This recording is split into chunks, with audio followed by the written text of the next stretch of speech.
అది ఉత్తరప్రదేశ్లోని హర్దోయ్ జిల్లా సవాజ్పూర్ పోలీస్ స్టేషన్.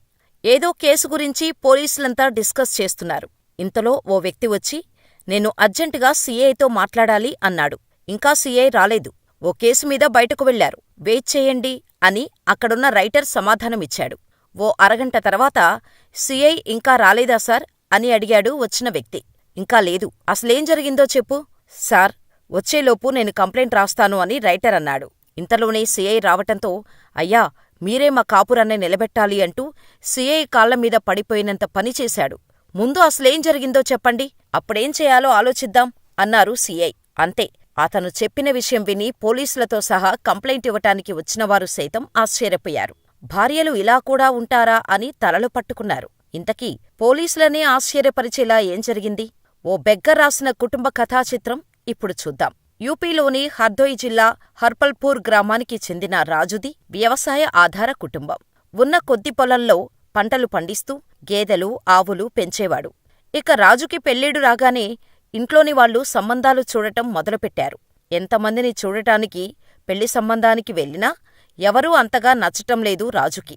తన తోటి వాళ్ళందరికీ పెళ్ళిళ్ళైపోతున్నాయి కాని రాజుకి మాత్రం పెళ్లి సంబంధం కుదరకపోవటంతో తల్లిదండ్రులు చాలా బాధపడేవారు. అయితే ఓ రోజు మంచి సంబంధం ఉందని, మీకు ఖచ్చితంగా నచ్చుతుంది అంటూ పక్క ఊరిలోనే ఉండే రాజేశ్వరి గురించి పెళ్ళిళ్ళ పేరయ్య చెప్పాడు. ఇక అక్కడికి పెళ్లిచూపులకు వెళ్లిన రాజు రాజేశ్వరిని చూసి ఫ్లాటైపోయాడు. ఇక వెంటనే ముహూర్తాలు పెట్టించేసి పెళ్లి చేసేసుకున్నాడు. భార్యని పువ్వుల్లో పెట్టుకొని చూసుకోలేకపోయినా ఉన్నంతలో చాలా ప్రేమగా చూసుకునేవాడు రాజు.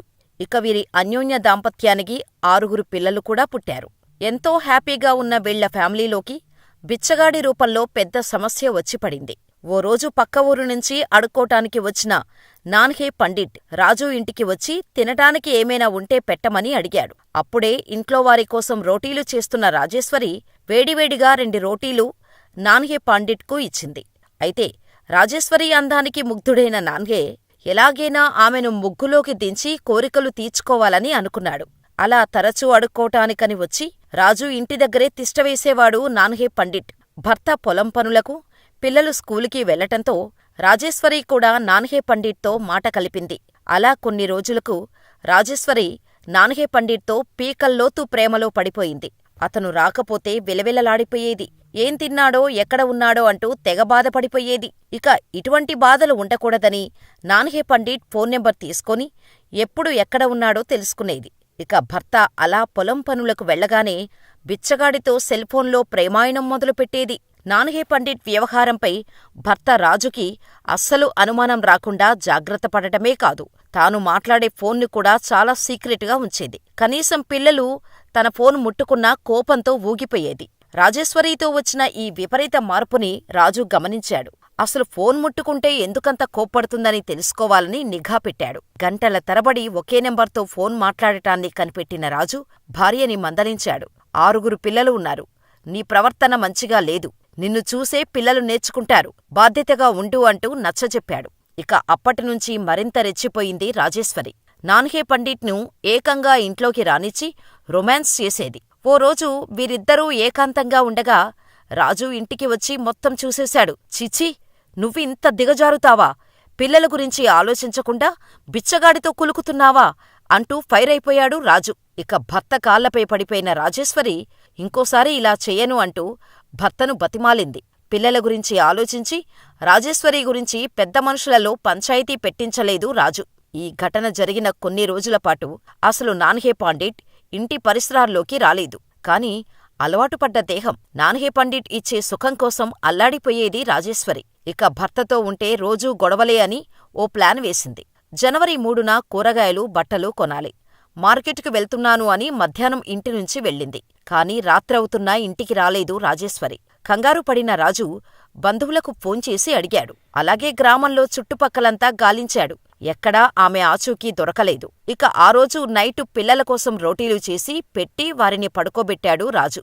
కాని అతనికి మాత్రం రాత్రంతా నిద్రే రాలేదు. భార్య ఎక్కడకు వెళ్ళిపోయింది, ఏమైపోయింది అనే ఆలోచనలో రాత్రంతా గడిపాడు. అయితే సడన్ గా ఏదో గుర్తుకు వచ్చి బీరువా ఓపెన్ చేసిన రాజుకి మైండ్ బ్లాంక్ అయిపోయింది. గేదెను అమ్మగా వచ్చిన దాదాపు 90,000 రూపాయలు కనిపించలేదు. అయితే భార్యే ఆ డబ్బులతో వెళ్ళిపోయి ఉంటుందని, నాన్హయ్ పండిట్తో వెళ్ళిపోయిందేమో అన్న అనుమానం వచ్చింది. ఇక ఎప్పుడు తెల్లవారుతుందా అని ఎదురుచూసిన రాజు ఉదయాన్నే సవాస్పూర్ పోలీస్ స్టేషనుకు వెళ్ళాడు. తన భార్య గురించి, బిచ్చగాడు గురించి చెప్పి ఎలాగైనా తన భార్యను తనకు అప్పగించాలని కేసు పెట్టాడు రాజు. అసలు ఆమె ఎప్పుడు వెళ్ళిపోయింది, వెళ్ళిపోయే ముందు ఏమన్నా చెప్పిందా అని పోలీసులు ప్రశ్నించారు. జనవరి 3న మధ్యాహ్నం 2 గంటల సమయంలో కూరగాయలు, బట్టలు కొనడానికి మార్కెట్కు వెళ్ళి వస్తానని మా కుమార్తె ఖుష్బూకి నా భార్య రాజేశ్వరి చెప్పింది. బయటకు వెళ్లిన ఆమె తిరిగి రాలేదు. ఎక్కడ ఉంది, ఏమైందోనని వెతికాను. అయినా ఆచూకీ దొరకలేదు. ఇంట్లోని గేదెను అమ్మగా వచ్చిన డబ్బును తీసుకెళ్ళింది.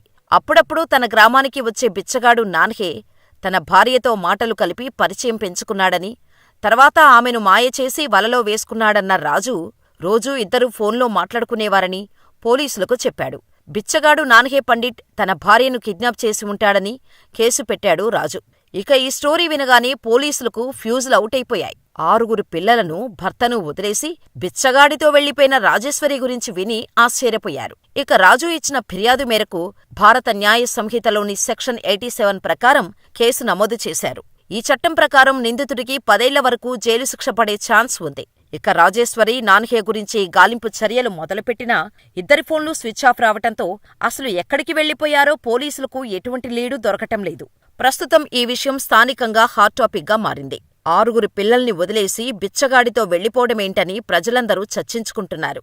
ఇక ఈ విషయం కాస్త సోషల్ మీడియాలో వైరల్గా మారింది. ఇంట్లో సాఫీగా కూర్చొని పిల్లల్ని చూసుకోవటం ఆమెకు కష్టంగా మారిందేమో, ఇల్లు లేకుండా భిక్షమెత్తుకొని తినాలని అనిపించిందేమో అంటూ నెటిజన్లు కామెంట్స్ పెడుతున్నారు. మరి ఈ ఘటనలో తప్పు ఎవరిదని మీరనుకుంటున్నారో మాకు కామెంట్ చేయండి.